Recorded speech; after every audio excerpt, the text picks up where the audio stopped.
শিক্ষক যিনি সমাজে মানুষ তৈরির কারিগর, তিনিও আইন উপেক্ষা করছেন তা দেখা গেল আগরতলার তুলসীবতী বালিকা বিদ্যালয়ে।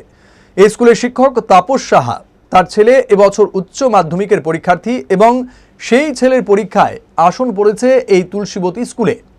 সিবিএসসির নির্দেশিকা রয়েছে, কোনো আত্মীয় পরীক্ষার্থী হলে ওই শিক্ষক কোনোভাবেই সেই স্কুলে যাবেন না, পরীক্ষার দিনগুলি ছুটিতে কাটাবেন।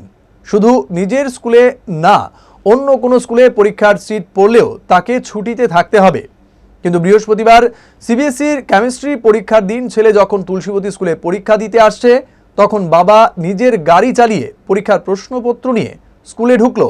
আবার পরীক্ষা শেষে উত্তরপত্রগুলি এই গাড়ি করে স্কুল থেকে জমা দিতে নিয়ে বের হলো। প্রশ্ন হচ্ছে, ছেলে পরীক্ষার্থী হলে শিক্ষক বাবা কোন আইনে সেই স্কুলের প্রশ্নপত্র হাতে পায়, আবার উত্তরপত্র নিজের হাতে নিয়ে জমা দেয়?